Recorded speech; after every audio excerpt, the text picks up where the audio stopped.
Bismillahirrahmanirrahim. Today we will start with the special sense organs. Uh, Turn by turn we will discuss the structure of the eye and then the ear. Do you know what? Basically the external word which is meant to convey information towards your CNS from various sensory receptors. If you can recall various chemoreceptor cells for the sense of taste, smell, we have already studied in our digestive system, and sense of smell that was related to your respiratory system you did in your first year. And if you recall another sense of touch that is dealing with the mechanoreceptors, is a part of your skin as an integumentary system you have already studied. So in second year you are gonna study the photoreceptors, the all mechanoreceptors, vestibulocochlear apparatus regarding to your eye and the ear. So let's start with the topic of eye. For this I will show you a little bigger diagram to learn it more easily, the structure of the eye. Let's just recall what it has. So here you can watch the eyeball. It's being covered by the three coats. The outermost coat you can see here is the fibrous coat made up of cornea anteriorly, and on its very posterior side you can find it is the sclera all around that has to merge finally with the rest of the layers to blend with this epinurium and gonna join to form the optic nerve. So next to this layer you have got another layer, the middle layer, which you call it as the vascular layer. This vascular layer, which is made up of this darker shade, if you can see, is the choroid. It is having the ciliary body here, and just anteriorly you can find the iris, this part and this part. These are the three things that are the part of middle coat, or uveal tract you would say it, or uveal coat, or the vascular coat. The third thing about or the third coat you can see is this neuronal tissue. The neural tissue or retinal layer is there. You find here as the innermost layer. So in sequence, the outer layer is the fibrous, toughest to give this support. Then the middle layer, which is vascular layer, made up of choroid and the ciliary body and the iris. Then you come across this retina, which is a part of the neural coat, or tunic word is used for the coating or layering. Topic of today is the cornea. You can see that cornea, if you consider it as a eyeball, it forms 1/6 of that circle of this eyeball. The rest of 5/6 of the circle is being completed by the sclera. The point at which these two merge is called as limbus. We have to now study the histological features, as you already know that we have to learn them in detail. I will show you another picture to have a glance on this histological feature of the cornea.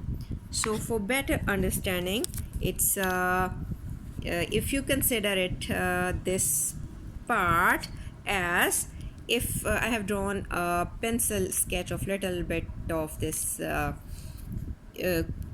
cornea, you can see this cornea as anterior part. So this whole view is cornea. This is this anterior part, and from this we will move towards its posterior part. The anterior part, you can observe the most anterior part of it is made up of the corneal epithelium. This corneal epithelium is made up of stratified squamous non-keratinized epithelium, and showing almost 5 to 7 layers, or 6 you can say. Now here the most superficial layer is showing the squamous shaped cells, and these squamous shaped cells are showing the microvilli.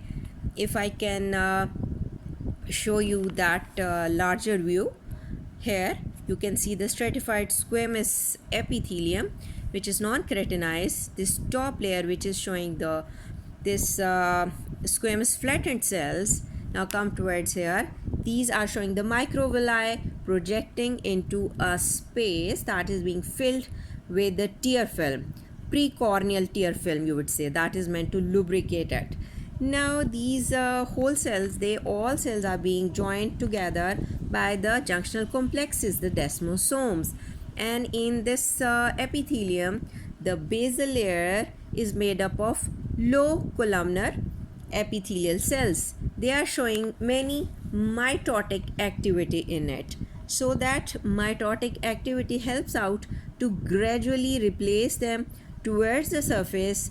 When the dead cells desquamate, the cells migrate from the base towards the top, and this cell turnover takes 7 days almost. And it means we can see that corneal epithelium has got a very good, remarkable regenerative capacity, so any damage to the cornea can be rapidly repaired. The mitotic activity is quickly replacing it, the wound area. And another thing we should keep in mind that the corneal epithelium is lined with the very much or numerous free nerve endings, so very pain sensitive, and if there is any corneal tear, so that is very painful, but luckily it heals well. So first layer is the corneal epithelium, made up of stratified squamous but non-keratinized epithelium. Next to it there is another layer which you find it as structureless but forming as a anterior limiting membrane, that is known as Bowman's membrane as well, on which you can say this epithelium rests. It consists of a network of fine type 1 collagen fibers embedded in a ground substance.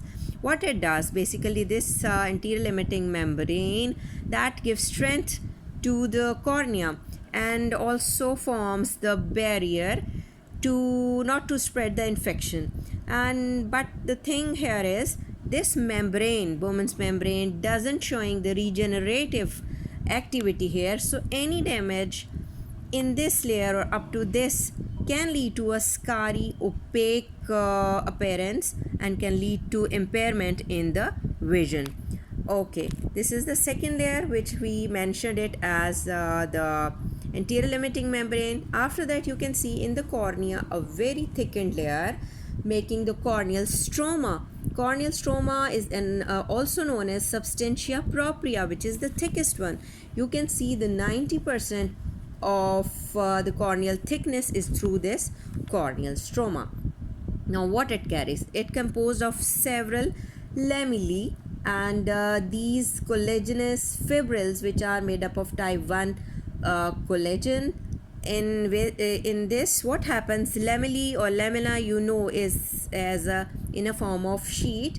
In one lamina the fibrils run parallel to each other, but to the adjacent lamina, what they do, they form a right angle running pattern. So this orthogonal array basically is bounded together by the ground substance called chondroitin sulfate, keratin sulfate. It's like if you put crisscross appearance, that in one sheet the fibril will be running like this, and in the other sheet they will be running right angle to each other, and this proper pattern gives strength to your cornea. And in between you can see these fibroblasts like flattened cells, keratocytes are there with their cylinder processes running in between these lamellae. Next to it come towards the lower or fourth layer, which is the posterior limiting membrane, or again a thick but structureless homogeneous layer like that of the anterior limiting membrane. Here this posterior limiting membrane is called as the descemet membrane. It is highly refractile, thickened one, basically consisting of collagenous filaments in it.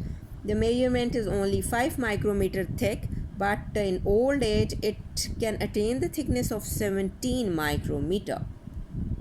Now next to it you can see another layer, the outer and the last layer, which is the corneal endothelium. This corneal endothelium, here if I can move in this larger view, that was the first epithelium. Next to it was you can see this anterior limiting membrane. Then you move towards the stroma, and then this is the mark where the D word is written is the descemet membrane, and then you finally approach this outer fifth layer, the endothelium of the cornea, behind this descemet membrane. This corneal endothelium is made up of simple squamous epithelium. This simple squamous epithelium, its cells are showing the most mitotic activity in its cells, and they are having the sodium potassium pump in its basolateral membranic part of the cells. And what they do, they are largely you would say they are responsible for regulating the hydration status of your cornea to provide the maximum transparency and light refraction. It means that all the layers, they contribute to the function of the cornea. And the thing we should keep in mind, that the cornea is totally avascular, and it gets all its nourishment through diffusion through the other underlying structure. This hydration status is being maintained by this endothelial last fifth layer cells, which are made up of simple squamous epithelium. So that was all about the cornea. I will send you the slide and the picture sketch of it so that you can do it very well.